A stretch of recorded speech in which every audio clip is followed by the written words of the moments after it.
Baka nito biglang bumuha.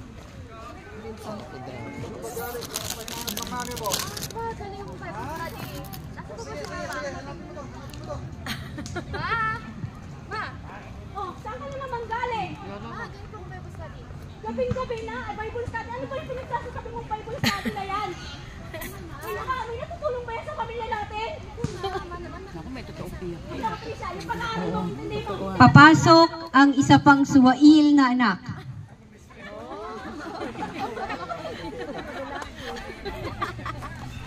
Ang galing ni Jezreel. Ang galing ni Jezreel.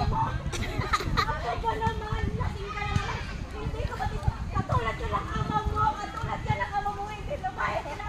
Maawag mo pakalaman ang buhay ko! Buhay ko mo! Kasama ka pang babae. Wala mo kabata ko ba? Hanggang ngayon, pinakakalaman ang buhay ko. Anong mayroon ako ba? Mababaya ka talaga. Parang hugot ha? Hugot ng hugot. Kakatok ang OFW na anak. Umiyak. Si ate nga wala ng luggage. Parang bag na nga nadala ni ate sa konsumisyon sa pamilya. Ang sa trabaho. Silang talagsama na natin.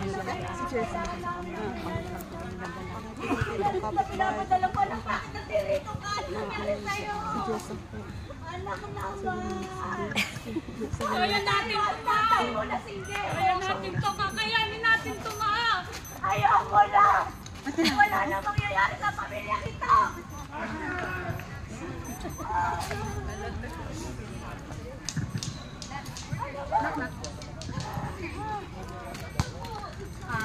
Magandang hapon po. Gusto po na yung bahagi ng slide natin. Gusto maaari.